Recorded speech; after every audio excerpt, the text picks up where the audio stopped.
ശ്രീ നജീബ് കാന്തപുരം, അങ്ങേക്ക് 9 minute. Sir, എന്തൊരു അപഹാസ്യമാണ് sir.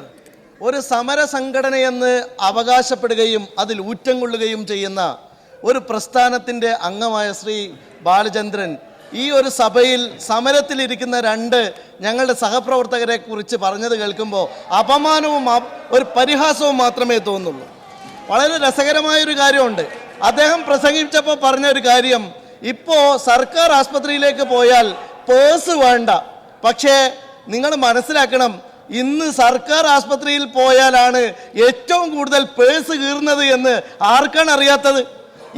ഈ കഴിഞ്ഞ ദിവസം എൻ്റെ നിയോജക മണ്ഡലത്തിലെ ഒരു പാവപ്പെട്ട മനുഷ്യൻ സർക്കാർ ആസ്പത്രിയിൽ പോയി ഹൃദയ ശസ്ത്രക്രിയക്ക് പോയി സർ. അദ്ദേഹത്തിന് 1,51,000 ബില്ലുമായിട്ടാണ് അദ്ദേഹം തിരിച്ചു വന്നത്. എൻ്റെ വീടിനടുത്തുള്ള ഒരു സ്ത്രീ, പുറത്ത് ഇത്ര ഇല്ല, അതാണ് മനസ്സിലാക്കേണ്ടത്. എൻ്റെ വീടിനടുത്തുള്ള ഒരു സ്ത്രീ കഴിഞ്ഞ ദിവസം മുട്ട് ശസ്ത്രക്രിയക്ക് പോയി സർ. 1,00,000 രൂപ ബില്ലടച്ചിട്ടാണ് അവർ വന്നത്. ഞാനൊരു കാര്യം മാത്രം പറയാം, 2000 കോടി രൂപയാണ് ഉമ്മൻചാണ്ടി സർക്കാർ ആരോഗ്യരംഗത്ത് മാറ്റിവെച്ചത്. ഞങ്ങൾ 5000 കോടി മാറ്റിവെച്ചു എന്ന് പറഞ്ഞു. അന്നത്തെ പഞ്ഞിയുടെയും നൂലിന്റെയും വില 10 കൊല്ലം മുമ്പ് എന്തായിരുന്നു എന്നെങ്കിലും മന്ത്രി അന്വേഷിച്ചിട്ടുണ്ടോ? സ്വാഭാവികമായും ഇൻഫ്ലേഷൻ നടക്കുകയാണ്, പൈസ കൂടും.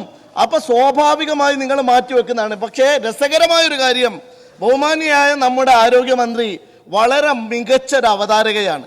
അവർക്ക് അതിമനോഹരമായ വാക്കുകൾ കൊണ്ട് ഇന്ദ്രജാലം ഉണ്ടാക്കാൻ അറിയാം. ദ്വയാർത്ഥ പ്രയോഗങ്ങൾ കൊണ്ട് സഭയിൽ പല പരിഹാസങ്ങളും നടത്താനൊക്കെ അറിയാം. പക്ഷേ അവരുടെ മികവ് ആ പദപ്രയോഗത്തിൽ മാത്രമേ ഉള്ളൂ.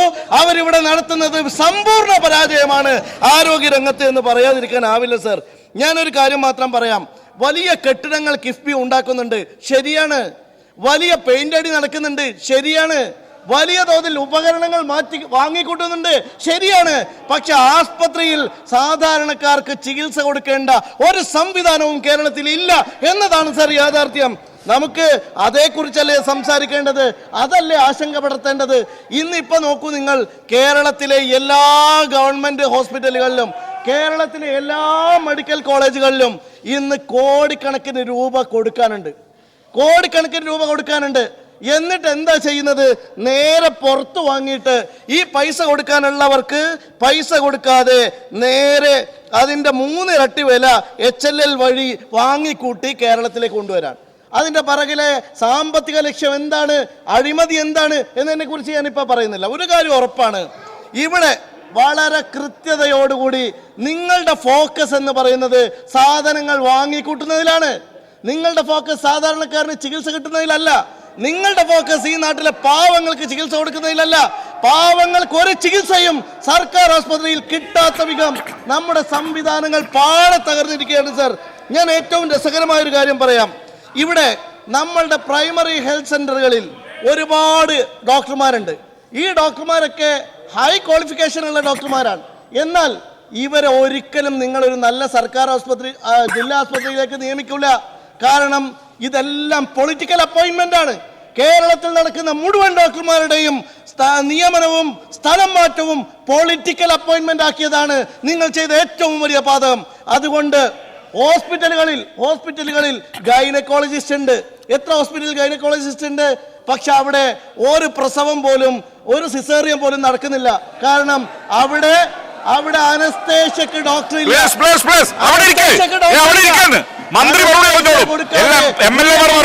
മന്ത്രി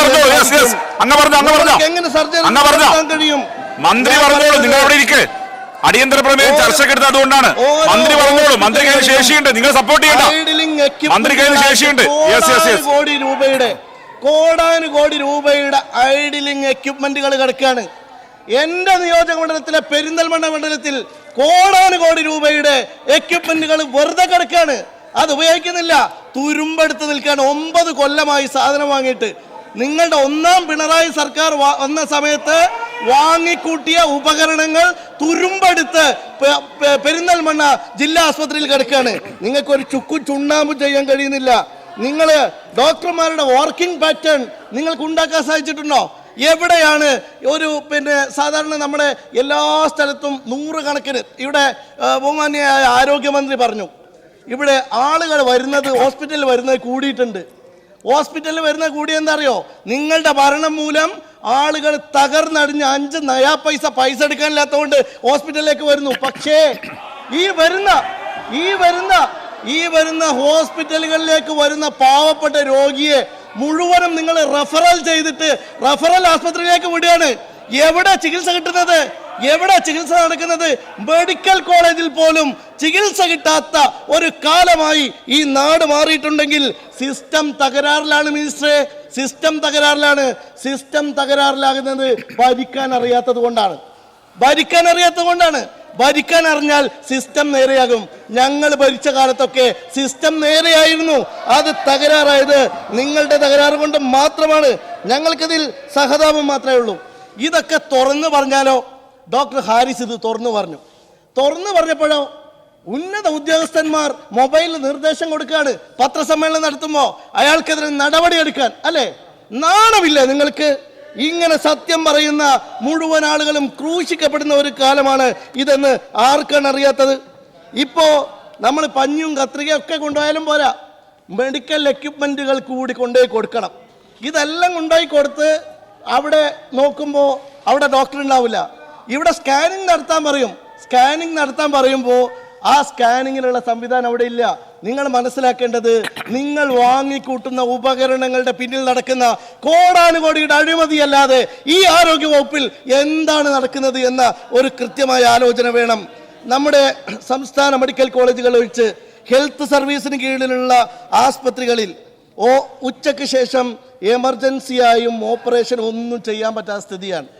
1 മണി വരെയാണ് ഡോക്ടർമാർ നിൽക്കുന്നത്. ആ 1 മണിക്ക് ശേഷം 1 മണിൻ്റെ ഉള്ളിൽ, അതാണ് ഞാൻ നേരത്തെ പറഞ്ഞത്, ഒരുപാട് രോഗി വരുന്നുണ്ട്. ഈ വരുന്ന രോഗികളോട് എന്താ ചെയ്യുന്നത്? 100 ആൾ വന്ന സമയത്ത് പരിശോധനയ്ക്കുണ്ടായിരുന്ന അത്രയും ഡോക്ടർ ഇല്ല. ഇപ്പോൾ ഒരു സ്ഥലത്തും നിങ്ങൾ നിശ്ചയിക്കുന്ന ഡോക്ടർമാരെ ഒരു സ്പെഷ്യാലിറ്റി ഹോസ്പിറ്റലിൽ നിശ്ചയിക്കേണ്ട പാറ്റേൺ ഉണ്ടോ? നിങ്ങൾ ഇവരുടെ ഓഡിറ്റിംഗ് നടത്തുന്നുണ്ടോ? ഇവരുടെ പെർഫോമൻസ് ഓഡിറ്റ് ഉണ്ടോ?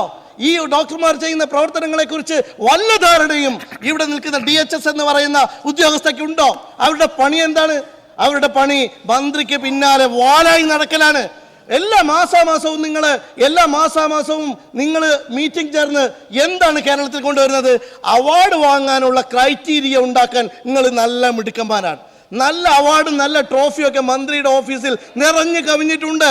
പക്ഷേ കേരളത്തിന്റെ ആരോഗ്യം ഒരു ട്രോഫി കൊണ്ടും നികത്താൻ കഴിയാത്ത വിധം വീണുടയുകയാണ് എന്നതല്ലേ യാഥാർത്ഥ്യം? കേരളത്തിന്റെ മന്ത്രി ഇപ്പോ നമ്മുടെ ഇൻഡെക്സുകൾ ഉഷാറാക്കുകയാണ്. ഇൻഡെക്സ് ഉഷാറാക്കാനാണ് ആകെ പണിയെടുക്കുന്നത്. ആ ഇൻഡെക്സ് കൊണ്ട് നിങ്ങൾക്ക് കിട്ടുന്ന നേട്ടം ഒരു പക്ഷേ പത്രത്തിൽ വരുന്ന ഫോട്ടോ മാത്രമായിരിക്കും. മരിച്ചു വീടുന്ന ആയിരക്കണക്കിന് മനുഷ്യന്മാരോട്, അവരുടെ കുടുംബത്തോട് നീതി പുലർത്താൻ കഴിയാത്തവരാണ് നിങ്ങൾ എന്നത് ഏറ്റവും ഗുരുതരമായ കാര്യമാണ്. നിങ്ങൾ മനസ്സിലാക്കേണ്ടത്, സാധാരണക്കാരന് ഇന്ന് മനസ്സിലായ ഒരു കാര്യമുണ്ട്. ഈ ഗവൺമെന്റിന്റെ പ്രയോറിറ്റി, നമ്മുടെ പ്രതിപക്ഷ നേതാവ് എല്ലാ സമയത്തും പറയുന്ന പോലെ, ഈ ഗവൺമെന്റിന്റെ പ്രയോറിറ്റി എന്ന് പറയുന്നത് സാധാരണക്കാർക്കൊപ്പമല്ല. ഇവിടുത്തെ കോർപ്പറേറ്റുകളെ, ഇവിടുത്തെ സ്വകാര്യ ആസ്പത്രികളെ ഏറ്റവും നന്നായി സംരക്ഷിക്കുന്ന ഒരു വകുപ്പാണ് ആരോഗ്യ വകുപ്പെന്ന ആക്ഷേപം കൂടി ഇവിടെ ഉന്നയിച്ചുകൊണ്ട് ഈ ഉപക്ഷേപത്തിന് എല്ലാ പിന്തുണ അറിയിച്ചുകൊണ്ട് എൻ്റെ വാക്കുകൾ നിർത്തുന്നു.